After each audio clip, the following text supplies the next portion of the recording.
Question 11 here. So we have, this is the graph that I blew up so we can see a little bit better. And then here's the directions over here.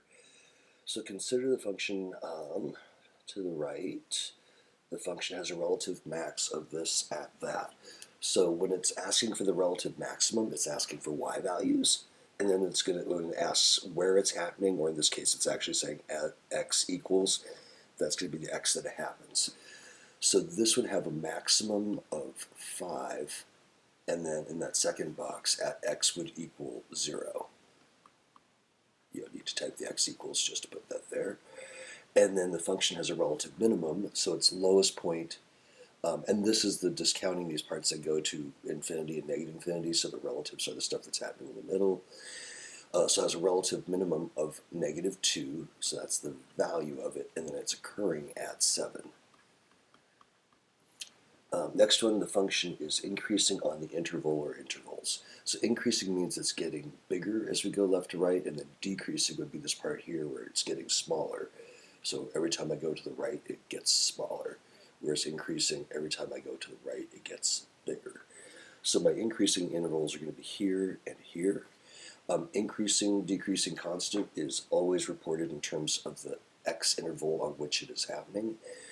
So for this, we want to go from not negative infinity because it's coming in from down here. We're going negative infinity because as far this way as we go on the x-axis, this thing is forever increasing, right? It's starting from a lower point and getting bigger. So for increasing, we're going to have from negative infinity up to, but not including 0. And for increasing, decreasing constant, we do not include the endpoints because right here at this endpoint, it is actually constant. It's changing direction, so it's going from increasing to decreasing. So those endpoints can't be included, so we always use a parenthesis. Same thing, even though, same thing for infinity, we can't get to infinity, so we always use a parenthesis. When we have two separate intervals, we want to use a union sign to paste those two things together, to say this over here or that over there. So this is going to pick back up at 7 and then get bigger and bigger and bigger all the way out to infinity. So that's our increasing. Decreasing will be whatever's left. So it's decreasing from here to here. Again, careful not to say it's decreasing from 5 to -2. It's decreasing on the interval 0 to 7.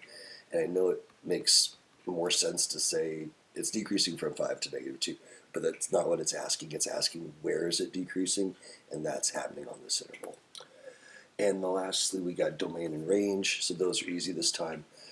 This is an arrow, meaning it's going forever. So this function is going forever to the right. You know, I could put in a -1,000,000 and I'm going to get something way down here off the screen that's still happening. And likewise, this I can go out to millions and millions, it's forever going up. So our domain is all real numbers, and our range is the exact same thing. It goes forever down and forever up.